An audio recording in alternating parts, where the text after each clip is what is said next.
Let's learn how to fix Monopoly Go invite friends not working. If you can't invite friends in Monopoly Go but don't know how to fix it, you don't have to worry anymore because after watching this video, you'll know how to do it.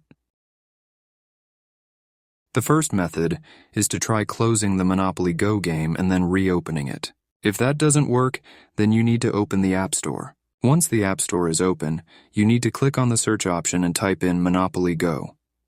When you do that, a page with Monopoly Go will open. If it says Update next to it, click on it and wait a bit. Once it has updated, open the game and try to invite your friend again. If this still doesn't help, then you should delete the game and reinstall it. You can delete it by holding your finger on the Monopoly Go icon. When you do that, a red Remove App option will appear, which you need to click. Now go to the App Store and install the game again. If that doesn't help either, then you should check your internet connection. Try turning off Wi-Fi and turning on mobile data. And that's it. That was the tutorial on how to fix the invite friends not working issue. So thanks for watching. See you in the next video.